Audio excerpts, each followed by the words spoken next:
Christ's message actually makes sense. That's why he's the Messiah. That's why he's the mediator between God and man, because he's the only one who understood it, who understood the parables.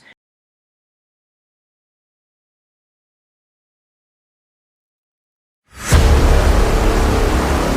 Lamb stood before him and took the book out of the hand of him who sits on the throne. That book is the Bible, and that describes how only Christ understands the Bible, because no man in heaven, no on the earth, no under the earth was able to take that book, not understand that book, and that book would be the Bible. No one else except for Christ was able to understand the parables. It's his doctrine that makes him the Christ, his understanding. He's the only one who understands the parables, and only through him. It says that he is the door, which means that only through him are you going to understand this book. That's what Revelations chapter 5 says. And only through him can you understand it correctly. Otherwise, it's just going to be confusion. And the scribes, who is again the enemies of Christ, what position are you taking? Are you saying that Jesus is God? Because if you're saying that Jesus is God, then you're taking the side of the scribes and the Pharisees.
Jesus is the model educator. He's the protector of his students. He will teach them and he will protect them. He will tell them what they need to know, what they need to do, and what they need to beware of and run from and avoid.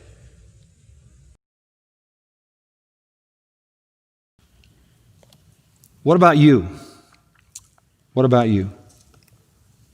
Do you love Christ? Do you embrace him as your Lord and Savior? Or are you captive to a religion that you're loyal to, that is led by false teachers telling you lies and making you a prisoner of their deception? I warn you, as Jesus warned. There's only one hope of salvation, and that's in him. Reject him, and you are lost forever. And the punishment is forever outside of his presence. The man made his choice, wrong choice, tragic choice.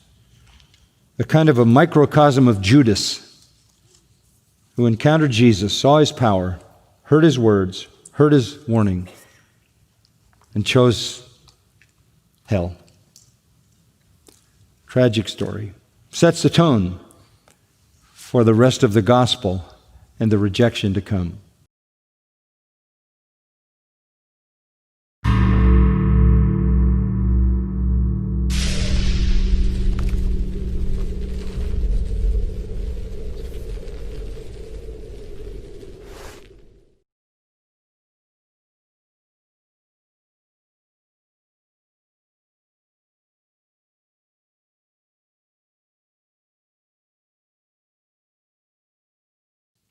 These children of Satan see Jesus then as an enemy. They see him as a disturber. They see him as a blasphemer, a lawbreaker. They can't contain themselves in dealing with him. They're so full of fury at him. Why does he do this? Well, why does he exacerbate this conflict? Why does he elevate this? Why does he raise it to this level?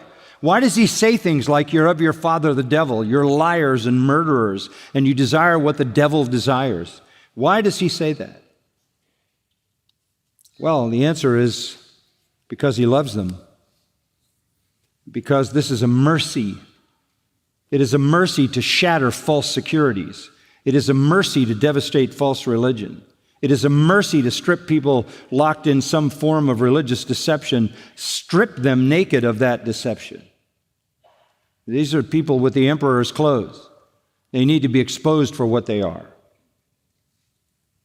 Their false religion needs to be dealt with in a very strong, stern confrontation. The blasphemy comes in verse 48. The Jews answered, now remember, he has just said, you're of your father the devil. That's the high point. That's the most outrageous thing that in their minds anybody could ever say of them, because they thought God was their God, as Jesus says they claim a little later in the dialogue.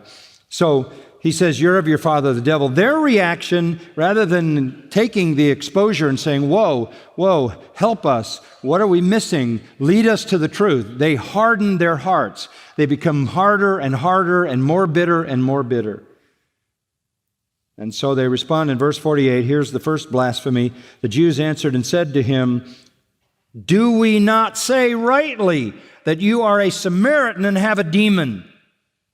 Apparently, they've been saying this a lot. This is their mantra. This is what they've said.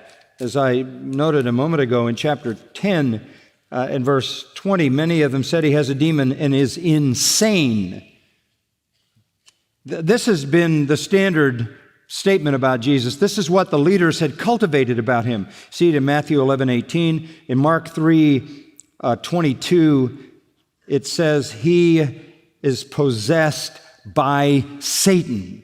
A Satan-possessed, not just demon-possessed, but Satan-possessed. Matthew 12, he does what he does by the power of Beelzebub, which is another name for Satan.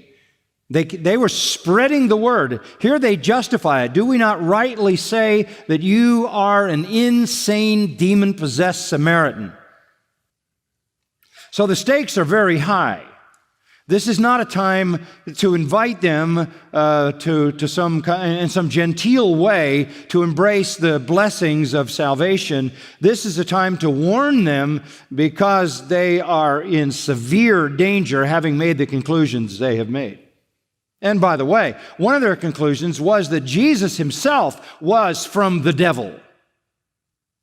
And he tells them the truth is, you are the devil's children.